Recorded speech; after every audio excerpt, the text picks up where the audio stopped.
آپ غور کریں گے تیسری مثال میں تو آپ دیکھیں گے مرکباً من اکثر من فکرتین کہ وہ بھی حرف اخیر کے اعتبار سے متحد مرکب ہیں، یعنی آخری حرف ان کے آپس میں برابر ہیں. ویسمى هذا النوع، تو اس قسم کو آپ کیا کہیں گے؟ کلام کی اس قسم کا نام جو ہے وہ سجا ہے. وہ تسمى الکلمۃ الاخیرہ من کل فکرۃ، کہ ہر مثال کے آخری کلمے کو فاصلہ اور کہتے ہیں من کل فکرۃ فاصلہ. وتسکن الفاصلہ، اور نثر میں وقف کے لیے ہمیشہ فاصلے کو ساکن کیا جاتا ہے. وتسکن الفاصلہ، فاصلے کو ساکن کیا جاتا ہے دائماً ہمیشہ. پھر نثر الوقفی، یعنی جب آپ نثر میں وقف کرتے ہیں آخر میں فاصلے پہ تو اسے ہم کیا کہتے ہیں؟ وقف کرنا، یعنی نثر کے آخری حصے پہ جو یعنی فاصلہ ہے اس کو ساکن کیا جاتا ہے. آگے ہمارے پاس المقابلہ. مقابلہ کہتے ہیں کہ ان یؤتی بمعنین او اکثر ثم یاتی بما یقابل ذلک علی الترتیب، کہ آپ نے کیا کیا کہ دو یا اس سے زائد آپ معنی لے کر آئے. یؤتی لے کے آئے بمعنین دو معنی، او اکثر اس سے زیادہ. پھر ثم یاتی بما یقابل ذلک علی الترتیب، پھر آپ انہی دو لفظوں کے مقابل حروف لائے اور علی ترتیب یعنی ترتیب کے ساتھ لائے، بالترتیب لائے دو حروف.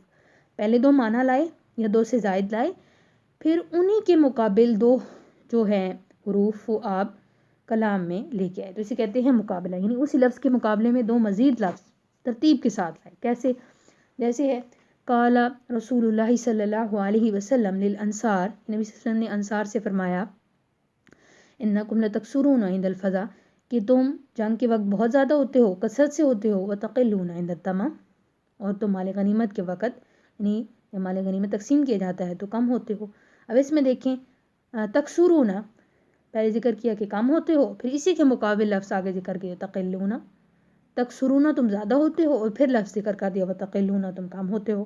اسی طرح سے لفظ فزع یعنی خوف کے وقت، والطمع یعنی خوشحالی کے وقت. دونوں لفظ پہلے ایک لفظ ذکر کیا پھر اس کے مقابل لائے، یعنی دو لفظ ایسے ذکر کرنا پھر اس کے بعد ترتیب کے ساتھ اسی کے مقابل لفظ لانا. جیسے تکثرون لائے تھے پھر اگلی عبارت میں پہلے تقلون لے آئے، پہلے فزع لائے ہیں پھر اگلی عبارت میں طمع لے آئے ہیں، یعنی اسی کے مقابل جو ہیں وہ حرف ذکر کیے ہیں.